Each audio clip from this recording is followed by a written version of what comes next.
Hey everyone, my name is Charlie and welcome to Fully Equipped. Chapter 2 is a really important chapter in the book of Acts. The Holy Spirit comes at Pentecost, giving the believers power, like the ability to speak other languages. Peter declares that it was the same Jesus that they killed that was raised to life again. Many repent and the church begins to grow. This is what Jesus had promised would happen. This is the job he left his disciples to do. So we open on the day of Pentecost in about 30 AD. Today, when we think about Pentecost, we think about it in terms of when the Holy Spirit came and dwelled within the believers. But for Jewish people back in those days, Pentecost was a harvest party that came 50 days after the Passover. A lot of Bible scholars think that Pentecost was also the time when the Old Covenant was originally established with God's people back in Exodus. When ancient Jews would celebrate Pentecost, they would offer to God the first fruits of their harvests.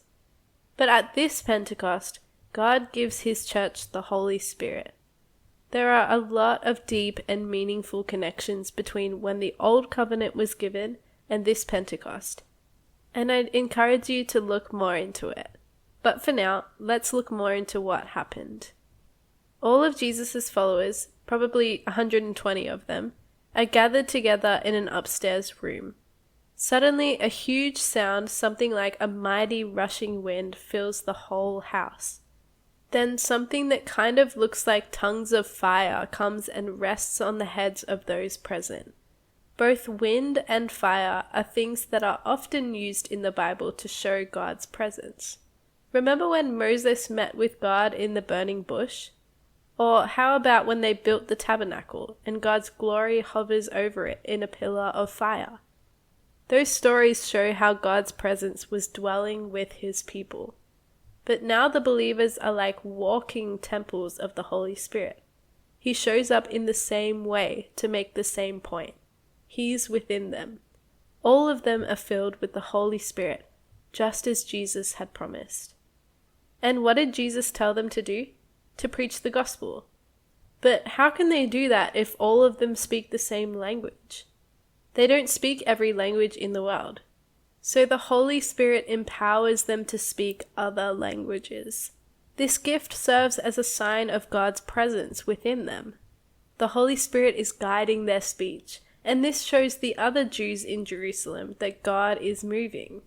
So this gift is authenticating their preaching. Their audience is a lot of Jews who were living in Jerusalem, and people who had come as pilgrims. There's a long list of different people groups who are present, and all of them hear the good news in their own language. You'll notice as we continue studying Acts that lots of new churches are built in these regions. Lots of scholars believe that some of these churches were founded by people who were present at Pentecost and saw the evidence of the gospel through the disciples. Then they would have taken the gospel back with them to their home countries. The church is spreading. Then we read about how Peter gives his speech. There are a lot of big speeches in the book of Acts, and this is the first one. Peter talks about how this miracle of different languages that they are all seeing is a fulfillment of what God had spoken through the prophet Joel. Joel prophesied that in the last days God would pour out his Spirit on people and that they would prophesy, see visions, and dream prophetically. There would be signs and wonders, and all those who called on his name would be saved. Let's talk about the last days, also known as the end times, again for a little bit. I'll put up another diagram on the Instagram page that helps to explain this a little bit more. Imagine time being in 3 sections. The first section is everything from creation up until Jesus' resurrection and Pentecost. The second section is what we're living in now. It's called the church age. And the last section is everything after Jesus returns again the second time. Peter is saying that the last days that Joel prophesied about were beginning at that moment. So we've been in the last days since Pentecost, and will continue to be in the last days until Jesus comes back. Peter also quotes Joel's prophecy about the sun going dark and the moon becoming like blood. This didn't happen at Pentecost. This is a prophecy related to final judgment. We don't know whether this is literal or symbolic because it hasn't happened yet. But ultimately, the reason why Paul quotes the whole prophecy is to say that Jesus is the Lord whose name they must call upon. Through faith in Jesus, anyone can be saved. So Peter's telling them that judgment of the whole earth is coming. They've seen the signs. They now have to put their trust in Jesus as the Savior and Lord. This is the Jesus that they crucified. But it was all in accordance with God's great plan. And God also resurrected Jesus as part of that plan. Death couldn't hold Jesus. Peter also quotes from Psalm 16, which points to Jesus' resurrection. Peter's saying that David died and was buried and didn't get resurrected.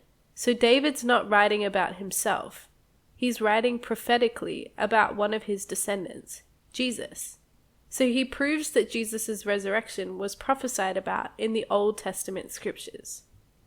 Peter also proves that Jesus' ascension was prophesied about through David in Psalm 110. Jesus conquered the enemy and was raised again and exalted to sit at God's right hand. He says that David didn't ascend to heaven in the sense that his body didn't, not his soul. Jesus' body ascended to heaven, but David died and left his body behind. All of the Jews listening to Peter's sermon are deeply convicted, and they ask what they should do.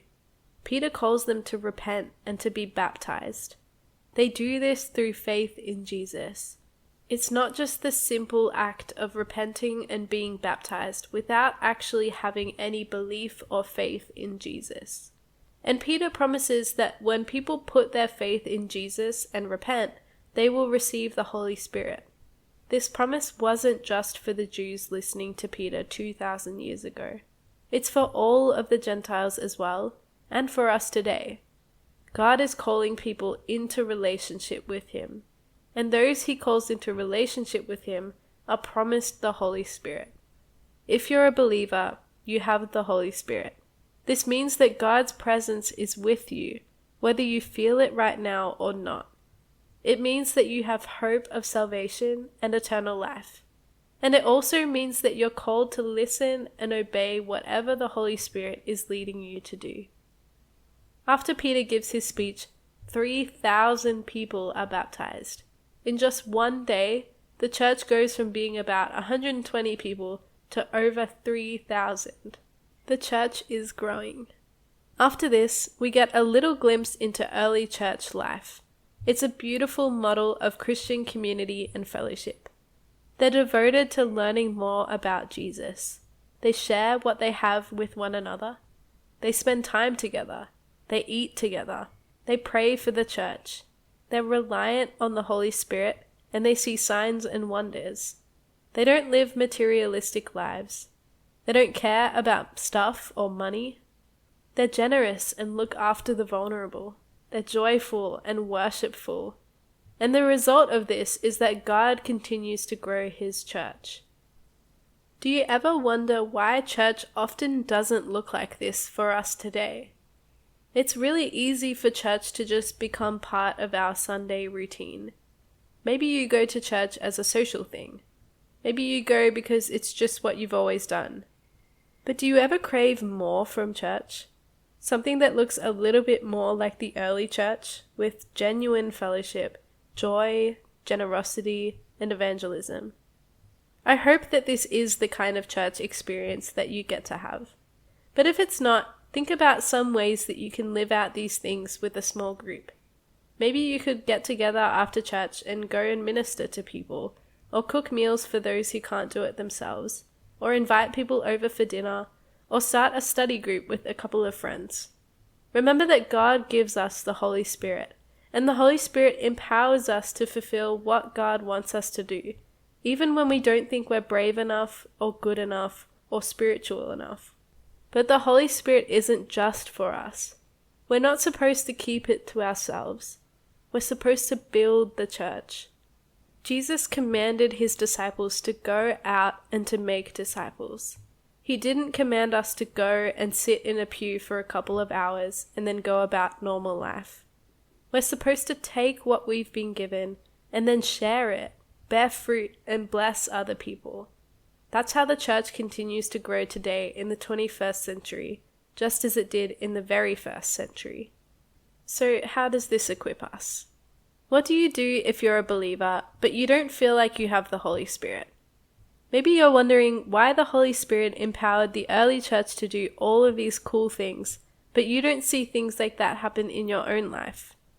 Or maybe you see other people that you know have miraculous experiences of healings, or speaking different languages, or knowing things about strangers that are impossible to know without God.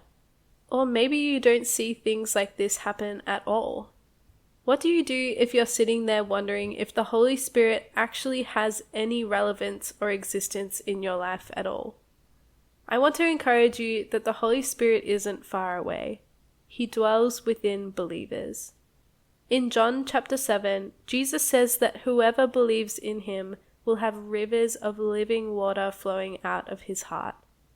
That means that they will have the Holy Spirit. So if you're wondering where the Holy Spirit is in your life, take a moment to just sit quietly before God and ask him to help you experience his presence like never before. God is a good Father, and he gives good gifts. Ask him, seek him, and you'll find him. I also want to encourage you that the Holy Spirit is at work within you. As you grow in righteousness, that's the Holy Spirit. Every time you feel convicted about something, that's the Holy Spirit. If you've felt supernatural peace in a hard circumstance, that's the Holy Spirit. There's also sometimes an element of having an unsurrendered or disobedient heart towards God. If you keep pushing him away when he speaks to you, then it's just going to become harder and harder to hear from him. Spend some time asking him what's taking up his place in your heart. And as we go into the world, let's be people who share his love with others as believers empowered by the Holy Spirit, trusting that he's with us and for us and will never let us go.